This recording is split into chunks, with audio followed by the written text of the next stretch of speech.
Story 1: Unclaimed Luggage.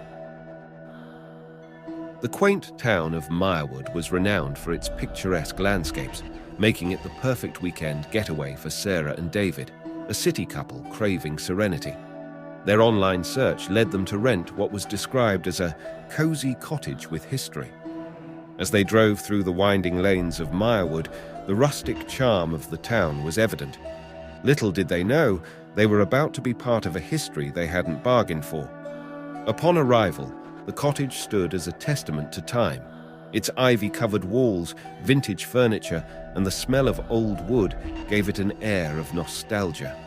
The place was filled with little artifacts from another era: typewriters, gramophones, and sepia-toned photographs that lined the walls. They quickly felt at home, their initial unease about being in a new place melting away. As Sarah unpacked, her hand brushed against something solid under the bed. Curiosity piqued. She dragged out an old leather suitcase, layers of dust, proof of its neglect. "David, come see this," she called out, excitement evident in her voice. Together, they pried the suitcase open. Inside, neatly folded, were vintage dresses and shirts, travel brochures from decades past, and a stack of Polaroid photos. Intrigued, they started sifting through the photos. The initial images were innocent enough: various landmarks of Mirewood, the beautiful woods surrounding the town, and some candid shots of townsfolk. But as they delved deeper into the pile, a pattern emerged. The photos began to feature a woman, presumably the previous guest or owner. A brunette with piercing eyes, she seemed to be traveling alone, often extending her hand to capture self-portraits. However, as the timeline of the photos progressed, they took on a more sinister tone.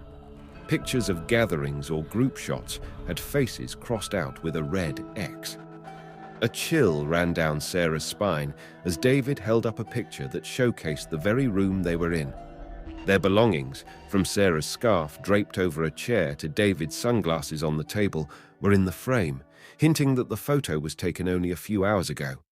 The couple exchanged worried glances, but tried to brush off the unease, attributing the photos to a prank by the cottage's owner.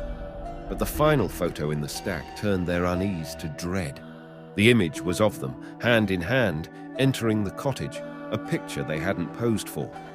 The evening sun cast long shadows inside the cottage as they discussed their find. Could it be a previous guest who left them behind by mistake? Or was someone playing a twisted game with them?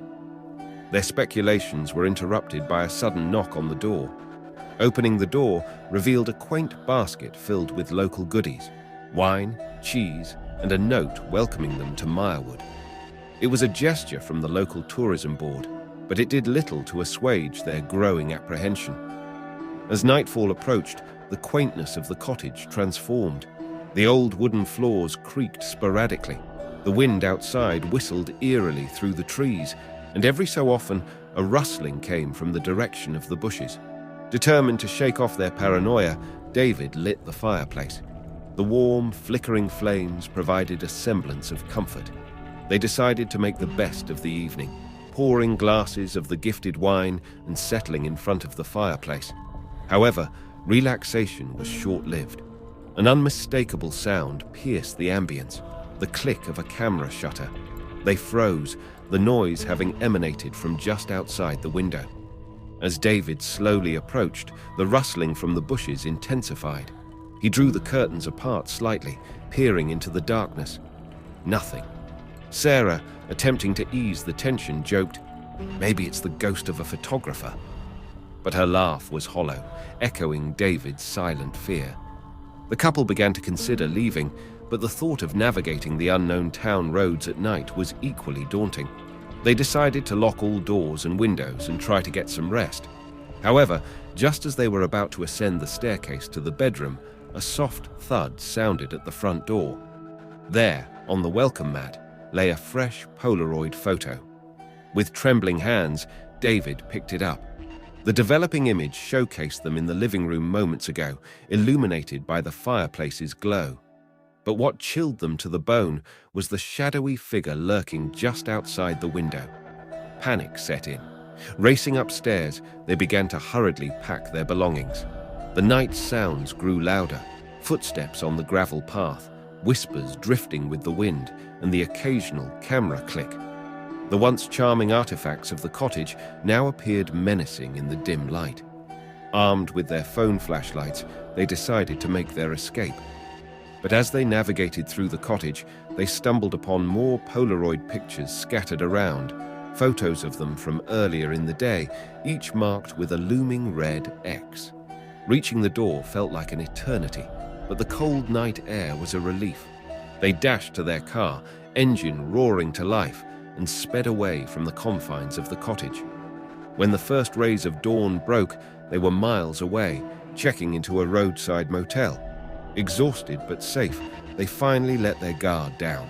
Their experience was reported to the local police, who promised an investigation. The subsequent call from law enforcement was unsettling. The cottage they had rented was, in fact, long abandoned after its owner, a lady photographer, mysteriously vanished years ago. Sarah and David tried to move past the harrowing experience, but a week later, a final reminder arrived at their home.